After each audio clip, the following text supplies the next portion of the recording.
Welcome back to this afternoon's session here on the main stage at DigitALL Public.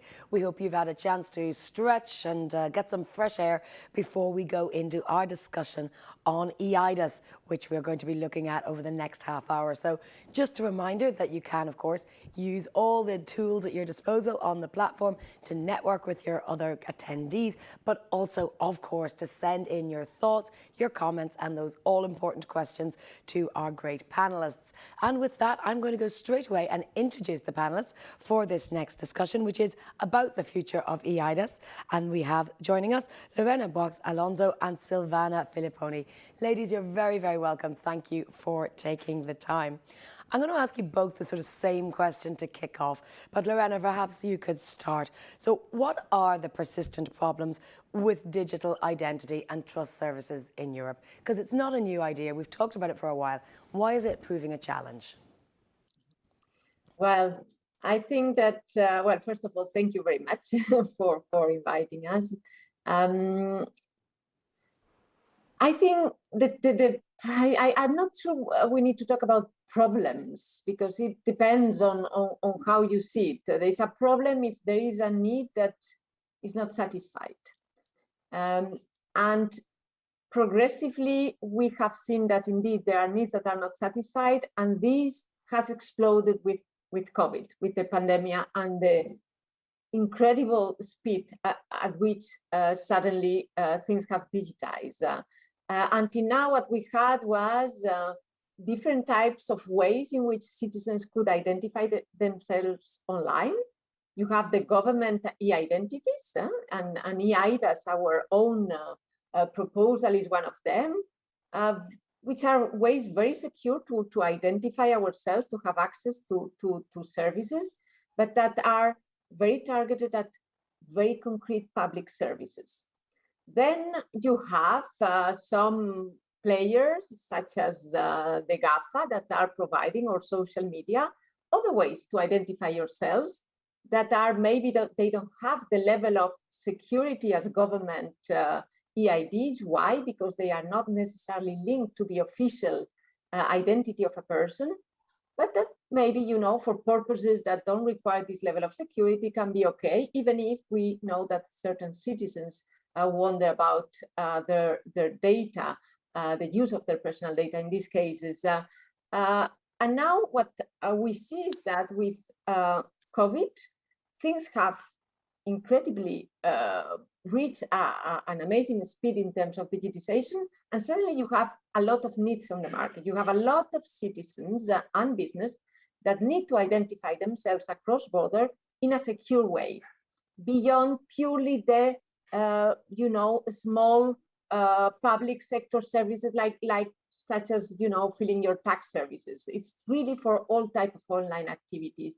The problem is that we need to provide citizens with these easy ways, but also secure ways to identify themselves across borders. And this is, from my point of view, the main challenge today. Silvana, as I said, same question to you. Where do you see the persistent challenges? So first of all, good afternoon to everyone, and good afternoon to you, and thanks a lot for having me today.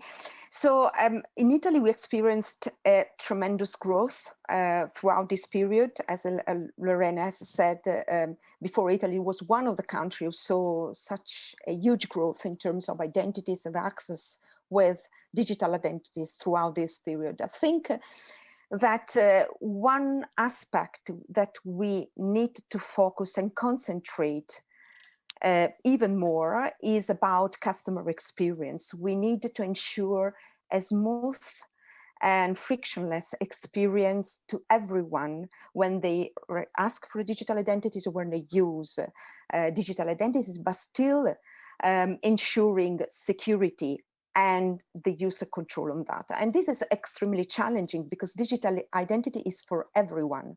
So throughout this period, we needed, of course, we are conscious that we needed to ensure a good experience for maybe an old person with low digital skill, or on the opposite, to a digital native who maybe lives abroad and likes a fully digital experience. So and I think this is the challenge. We need to ensure a good and easy experience for everyone, for all citizens. And the regulations and the solutions must be flexible enough to reply to different needs. And this is one of the key aspects we need to focus more and more in the future for the adoption and usage of digital identity.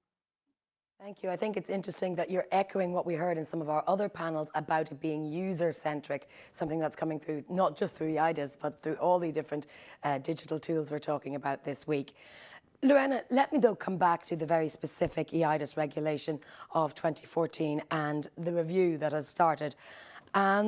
What is going on with that? Can you explain it to our audience? What was the rationale of the regulation and what are you learning through the review?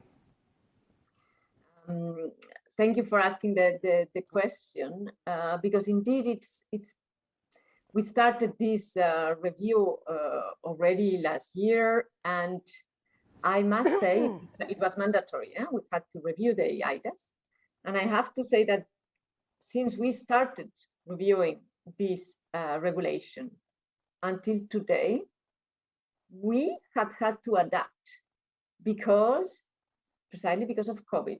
It has been such a revolution that during the period we were assessing the regulation, things were dramatically and very quickly changing. So we have been following, and indeed, I fully agree with what Silvana was saying. One of the key aspects is how to match these two things: security and easy friendliness or user centriness. I don't know how you say it, being user centric. This is the key challenge.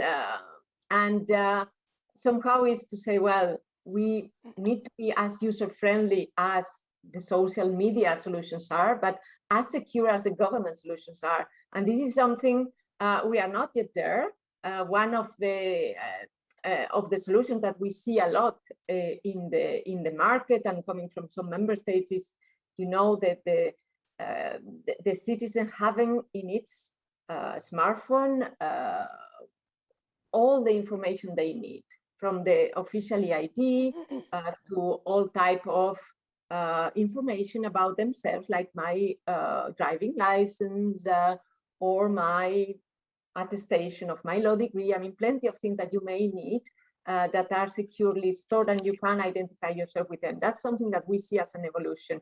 Now, what are the concrete problems we see in the regulation? Of course, you will see when the impact assessment and the evaluation report comes there, but I think that is not a secret to say that, of course, one of the main problems is that not everybody, in fact, not even 60% of EU citizens can use their eID cross borders, unfortunately, since 2014 that we adopted the regulation. Why? Because you have a great number of member states that have not yet joined the EU system. Why? Because it is voluntary. And because I think until now, they probably were not seeing so much the need. Now, as I say, with this explosion of digitization, the needs are there, as Silvana was saying it, and it's one of the figures I was telling her before in the preparation. One of the figures we are using in our assessment is how the use of the Italian eID exploded during COVID. It was really, so there is a huge demand. So the rigidity of these eIDAS, because it's voluntary and it was very much focusing on very specific public sector needs across border, I think is one of the things we are seeing. Also, the rigidity of the way to use the identity data. Let me give you an example. Today, for example, if I want to buy online something for which I have to prove that I'm over 18, I don't know, it could be alcohol or whatever, I should be able to simply provide that piece of information. I'm over 18 without saying what's my name, where I live, what's my nationality. So I think that there's also this rigidity of the data set that is within e-identification, where we need a little bit more flexibility. And then, well, it is a system which is based on each member state having different eIDs, and then ensuring interoperability among them, and then even asking the private sector to join this system of interoperability of nodes. It is sometimes a little bit complicated, so we will be trying to simplify a little bit all this, and to, of course, reply to what are the needs of today while we are preparing the legislative proposal. You touched on so many really interesting things there. I mean, when we think about something from 2014, that's 7 years, that is a lifetime in terms of technology because it moves so fast. So I guess improvements there maybe have been evolutionary, incremental. But it's interesting that you say COVID has turned it into a revolution. This is something I was talking about yesterday on one of the other panels about public administration, whether things could be evolutions or revolutions. And I'm sure that the COVID pandemic has brought it home to people that they need to be able to identify themselves while keeping their physical selves safe. And I think then, of course, we then move on to talking about how do we keep our digital selves safe. And like you say, when you only need information about someone's age, they don't need to know your address or everything else. So it's about that, I guess, that data minimization principle that we all know so well from the GDPR. Silvana, let me, we've heard a lot there from Lorena about the actual regulation. What do you think are the opportunities posed by a regulation like this in terms of how they can work in practice, in terms of how someone in a member state or a daily usage in an administration can move forward? Yeah, thanks for the question, which is very interesting. I would echo some of the points said by Lorena before, because so for example, she talked about the opportunity for the private sector, and frankly, this is one of the key aspects, I think, and the key opportunity for the future.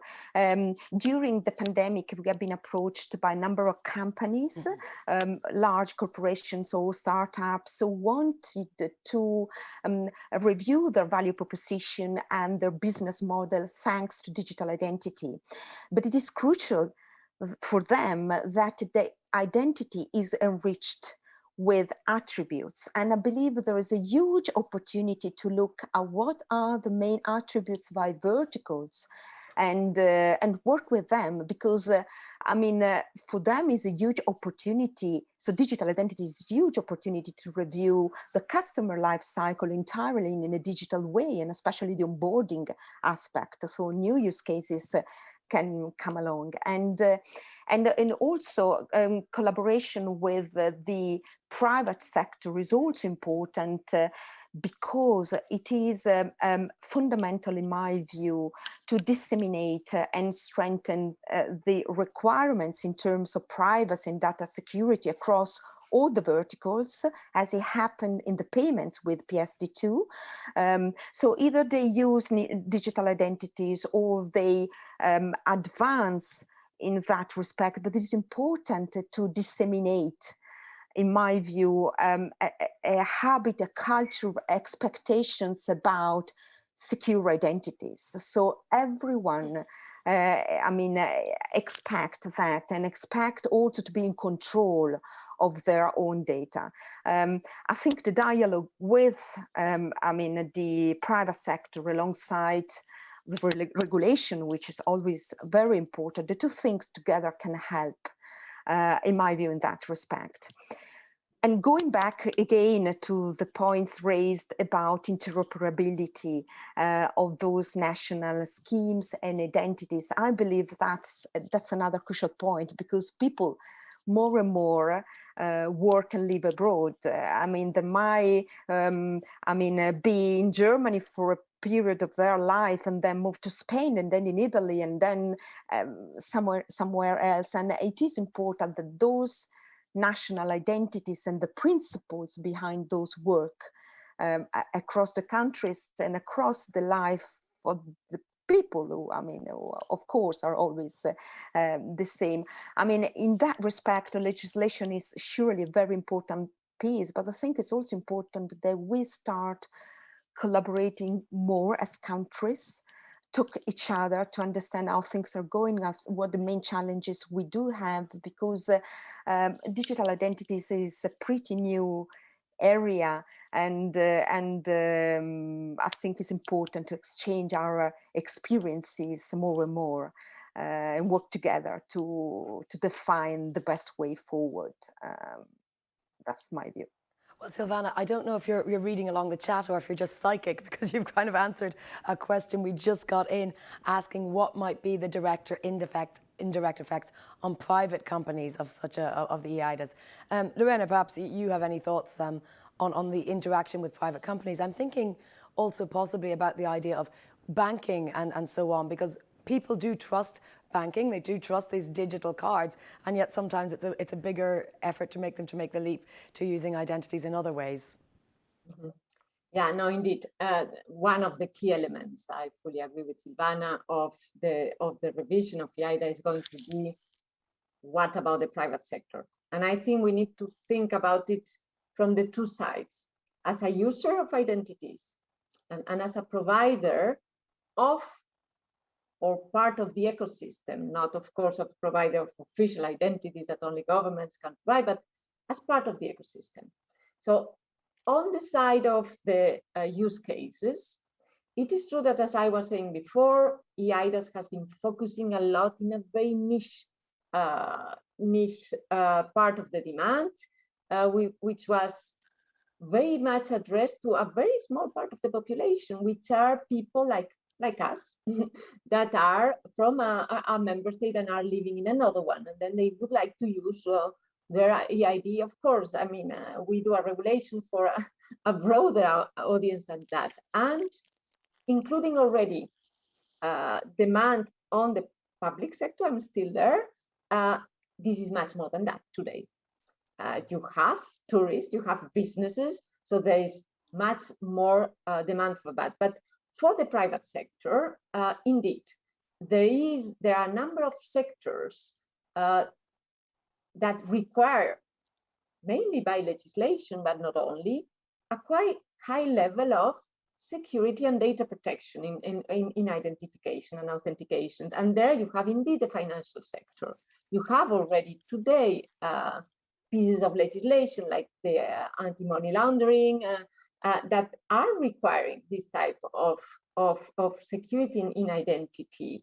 But eIDAS is not yet fully adapted to reply to those needs. So we will need to work on that, of course, and provide a system that is more flexible.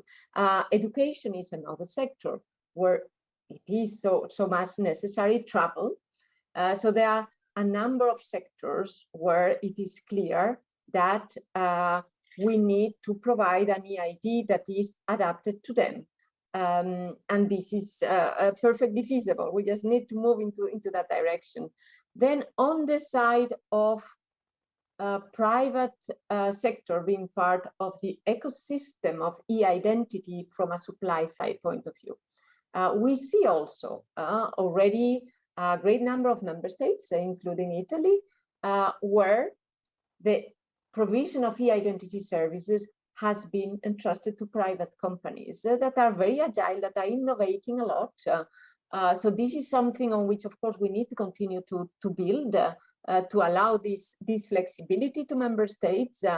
But also, there is a new type of demand where there could be private sector offer as well, provided it's really secure, which is what we call indeed certification of attributes. Today, I was mentioning some examples before. There is because everything has been digitized now, plenty of papers now are requested digitally. And this can be plenty of things from my professional qualifications, my income, if I want to ask for a loan across border, if I want to buy a house or rent a house in another member state, there are plenty of documentation that are going to be required. And I'm going to give an example that is very much up to date and on which I am working, because I'm as director dealing also with e-health, which is the certificate, vaccination certificates, for example. You have all these type of certificates of things that you want to prove about yourself, where of course you need a lot of security and data protection, and where indeed you could have services providing this type of certification needs. So I think that this is something that we are analyzing, because we see that is already happening in the market, and this can of course feel part of a demand that maybe other things don't reach or are not appropriate to. So that's, I would say that's our vision, a citizen that could have in her or his smartphone everything from my official eID to different attributes to all my certificates, and then the citizen being in control of how do I release all these personal data. So that's a little bit of a vision. Now, of course, we need to see how our revision of eIDAS can contribute to develop this type of vision. I mean, not everything can be solved with eIDAS, but certainly I think that the market and the society is moving into that direction. Well, I just want to propose another benefit that's perhaps the flip side, if it became widespread, which is that you could prove that somebody else isn't you. We don't talk so much about identity theft now or fraud, but Lorena, I'm sure that is also a great benefit, to be able to say that I am who I am, but that person is also not me. Silvana, we have a comment coming in on our messages from our audience, saying there's an urgent need for a new qualified trusted services of identification, authentication, e-archiving for private services such as payment and blockchain, DLT, verified credential standards, and so on. Just a comment, do you see that? Do you see these new uses for eIDAS something in the future? So, I mean... Sorry. Thanks for the question. I don't know, Lorena, did you want to add anything? No, go ahead. It's easier that you answer. Okay, and so I can comment afterwards. Okay, so from my perspective, so digital identities, as I said, is a new thing, and there are varieties of models and technologies that are coming along. I think it is important that those things work. Regardless of the technology used, of the model in place, I believe that the building blocks of digital identities are disseminated across our life, to citizens and to companies and to the public and whatever. So, people start understanding the importance of having control of their own data, and companies realize how many opportunities there are. There's also the importance for the public administration. I wanted to complement what Lorena for. So in Italy, at the beginning of the pandemic, we had 5 million identities, 6 million identities in March 2020, and now we are 19 million identities, so 200% growth in a year. And of course, at the beginning, this was driven by the pandemic, and people realized that they could not work anymore to an office to make a paper request on things, and needed to operate digitally. And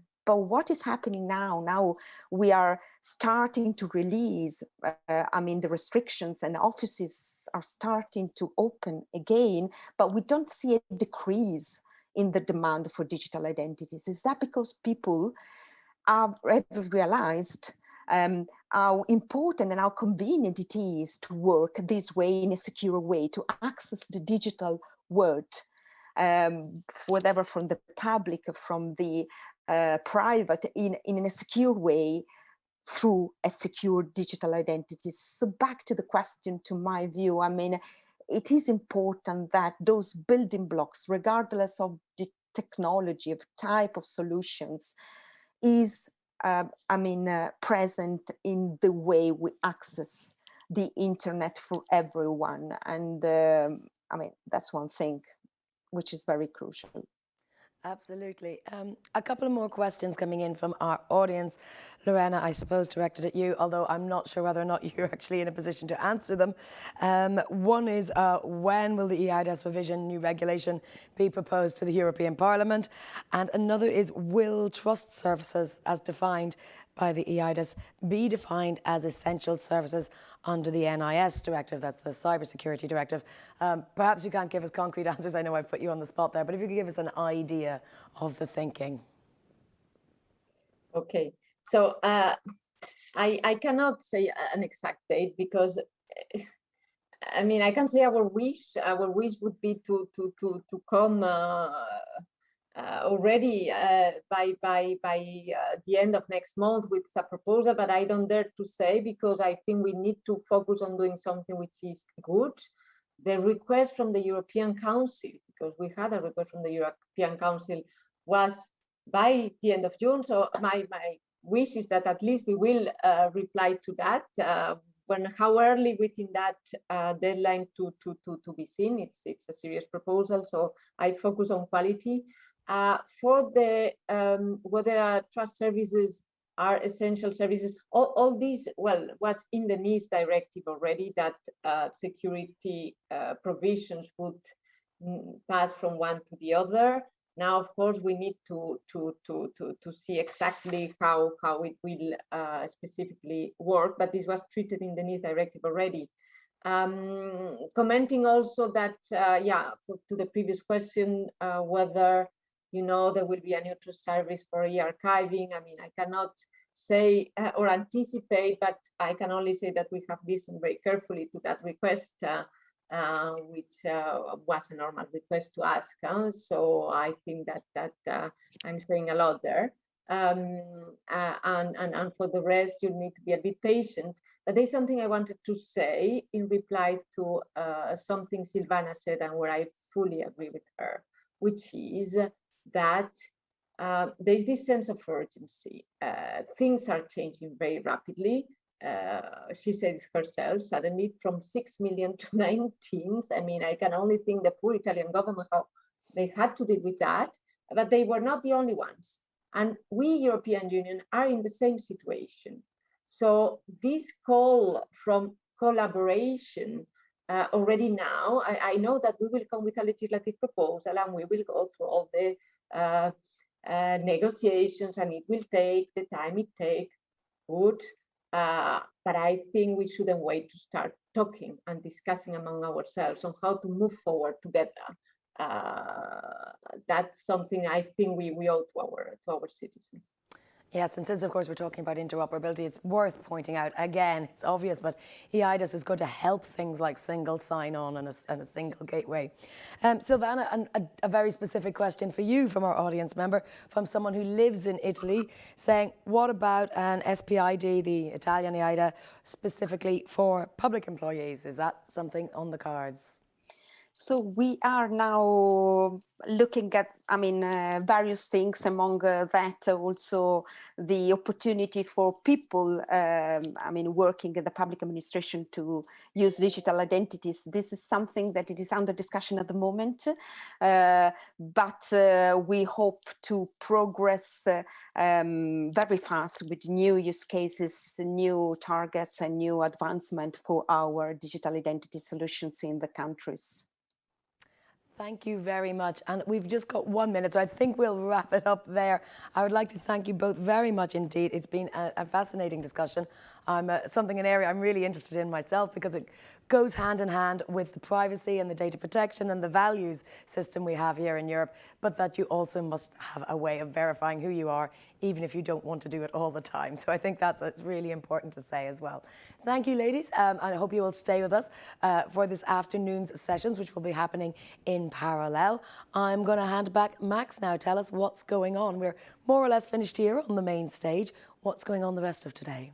Well, this is not the end of the day. It is just the beginning or the continuation of the afternoon. But allow me one word. I have this former colleague of mine, and certainly Lorena remembers him well. Maybe you remember him well, who used to say, trust is a must.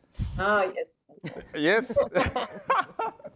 and it stays a must. And so I'm looking forward to what is coming. Many thanks to the three of you for this lively debate. And yes, stay with us, audience, please, because it continues full throttle the whole afternoon. Although Jen and I will be disappearing, but only for today. So maybe you're happy about this, maybe you're not happy. But tomorrow morning, Jen and I are back. But it continues the whole day on the main stage.